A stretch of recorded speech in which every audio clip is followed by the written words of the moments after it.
Hello, gentle readers. The Ton is back, and this time the spotlight falls on Benedict Bridgerton, the second son who has spent his life avoiding expectations, only to be completely undone by love. Season 4, Part 1 of Bridgerton is more than just silk gowns and sparkling balls. It's a story of identity, class, and desire, a slow-burning romance that pushes the series into deeper emotional territory. Today, we're diving from the masquerade ball to the lake and back into London, exploring every twist, secret, and scandal. And yes, spoilers ahead, so beware. Benedict Bridgerton has always been the number 2, never the heir, always in someone else's shadow. He's charming, flirtatious, artistic, and restless. Over the first 3 seasons, we've seen him wander through society, enjoying affairs and adventures, never tethered to one person, place, or expectation. But here's the question Season 4 asks: what happens when a man who prides himself on freedom finds something he cannot ignore? Love.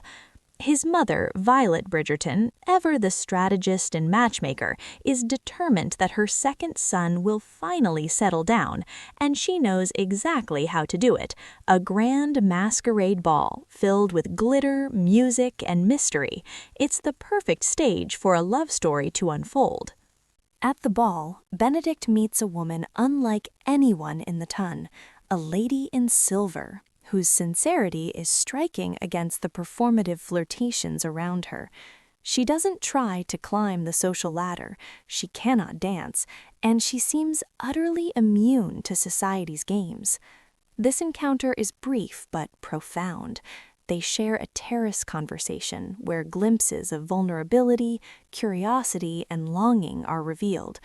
But as the clock strikes midnight, she disappears, leaving behind a single white glove, and Benedict is undone. The obsession begins. Little does he know, she is Sophie Baek, a maid whose life has been defined by labor, invisibility, and survival under her cruel stepmother, Lady Araminta Gunn. For Sophie, attending the ball was a bold act of rebellion, a night of borrowed grandeur and an otherwise constrained life. Sophie Baek's world is defined by class and duty. Her father, the Earl of Penwood, has died, and she is bound to her stepmother and stepsisters. Her life is chores, rules, and constant surveillance. Yet she has intelligence, courage, and a quiet longing for more than servitude. Her one night at the masquerade is a moment of freedom and self-expression, a taste of a life she might never have, and it immediately connects her to Benedict. But the stakes are high. If her stepmother discovers she has overstepped her social station, Sophie risks losing everything. Obsessed with the lady in silver, Benedict begins attending ball after ball, searching for his mysterious muse. Every young woman in the Ton fails to capture the spark he saw that night. Violet Bridgerton notices a small clue, the Penwood family crest on the glove, and nudges Benedict toward a discovery. Lady Araminta, seeing the glove, recognizes it immediately and fires Sophie, believing she has overstepped her position. Benedict is now closer than ever, but so are the risks. This is where the season's central tension begins: Benedict's desire versus societal barriers, and Sophie's survival instincts versus longing for love. Both are forced to navigate worlds that are not designed for them to be together. The story deepens in the countryside, where Sophie defends a fellow maid from harassment by Benedict's friends, showing courage and moral strength. Benedict, intrigued, offers her a position in London. Caught in a rainstorm, they take shelter at Benedict's cottage. Here, the story shifts from fascination to intimacy and emotional connection.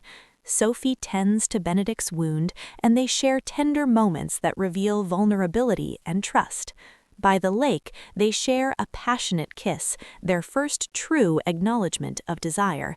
Yet reality strikes. Benedict apologizes for the kiss, citing propriety. Sophie pretends it was insignificant. Their romance simmers beneath the surface, building tension that is both romantic and emotionally satisfying. Back in London, Benedict fulfills his promise and finds Sophie a position, but it is within the Bridgerton household. She initially resists, but is left with little choice. Sophie becomes a lady's maid to Hyacinth and Eloise, while Benedict continues his search for the lady in silver. Violet, impressed with Sophie's intelligence and character, invites her to tea, offering a glimpse into what life could be if she steps beyond servitude. Meanwhile, other storylines unfold. Mrs. Mondrick investigates the masquerade ball, adding intrigue. The Penwoods move next door, creating tension and potential conflict. Violet explores romance with Marcus Anderson, showing that love is not only for the young. What makes Season 4 so compelling is its depth. Benedict evolves from a carefree libertine to a vulnerable man confronting love and identity. Sophie challenges societal boundaries, offering insight into class, labor, and the invisible workings of the ton. Their romance isn't just passion, it's empathy, recognition, and negotiation between different worlds.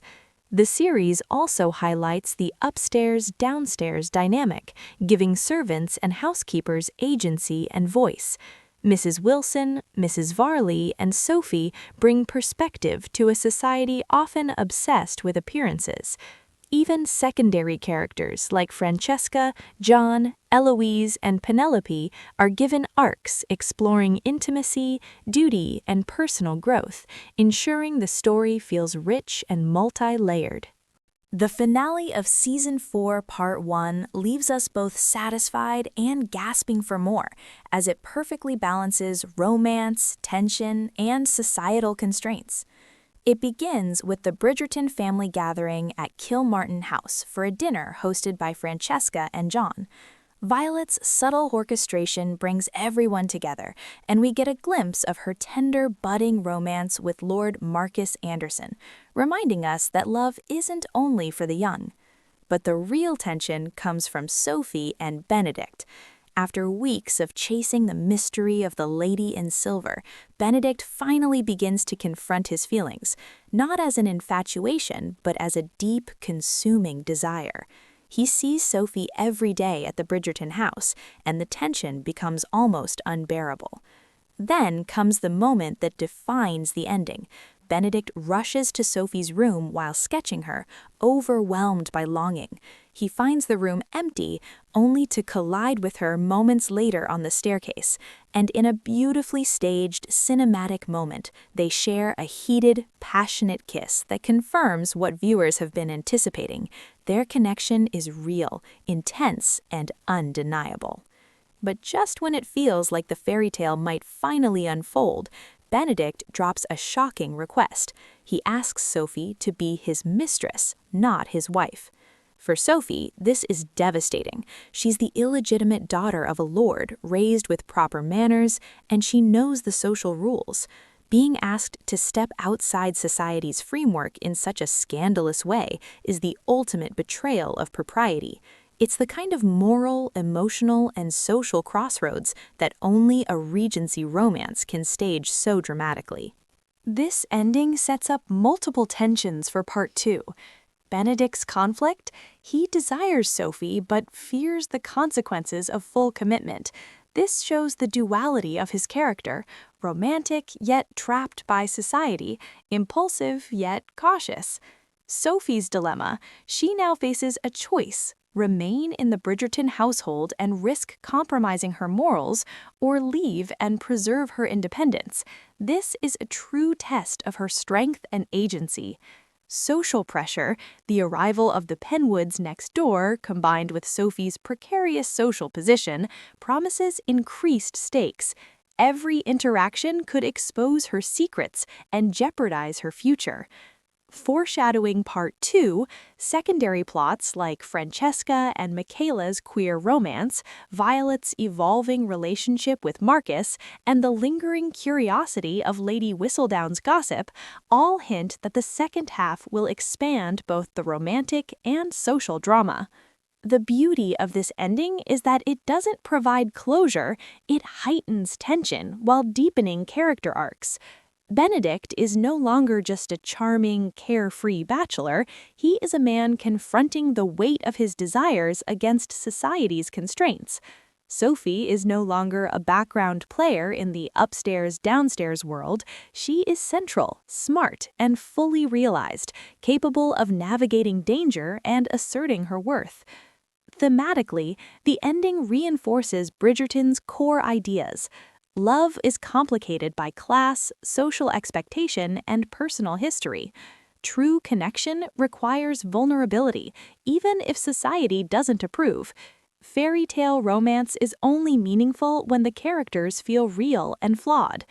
In short, the finale leaves us on a knife's edge. Viewers are aching for Benedict to realize that the woman he desires is already the one he loves, and they're eager to see Sophie assert herself without compromise in Part 2. So, as Season 4, Part 1 closes, we are left with passion, heartbreak, and anticipation. Benedict and Sophie have met. The spark is undeniable, but the societal walls and personal fears loom large. Will Benedict overcome his fear of commitment and societal judgment to propose love rather than a scandalous affair? Will Sophie risk everything for a chance at happiness with the man who has consumed her thoughts and heart? And how will the looming presence of the Penwoods and Lady Araminta Gunn affect their delicate balance? All we know is that the stage is set for Part 2 to deliver intense romance, social intrigue, and emotional stakes like never before. For fans of Bridgerton, the clock is ticking, and the dance is far from over.